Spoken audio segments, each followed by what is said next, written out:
Well, more and more people are getting concealed carry permits for their handguns, and there are new numbers from the TSA that show more and more people are trying to fly with these weapons as well. The Now's Todd Walker reports it is another record week of gun seizures at airports across the country. As the TSA looks to improve its performance catching dangerous items going through security, it's finding more and more loaded guns, and it set a record again.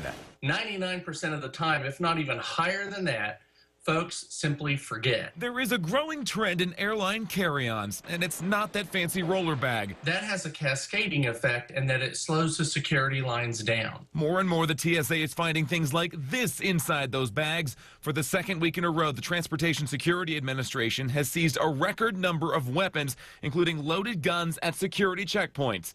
81 nationwide last week, 70 of those were loaded, and 31 had a round in the chamber. With last week's record number, more than 1,900 have been seized this year alone, 400 more than this time last year. It's not just guns either. Knives, swords, and even throwing stars have been recovered. We've reported for months on how the TSA has been under pressure to improve its security screening. Ken Jenkins is an aviation crisis consultant. They're needing to crack down and be more effective at their job, I think is certainly occurring.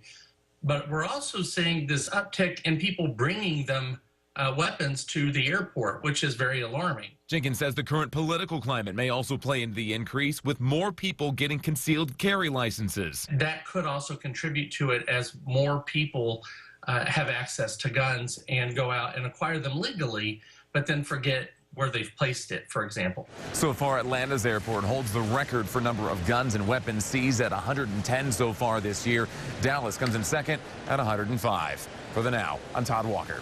Todd, thanks. And how those seizures are dealt with really depends on the state and the officer who found the weapon. Sometimes people are taken into custody, Todd reports. Other times, the owner is allowed to take the gun back to his or her car.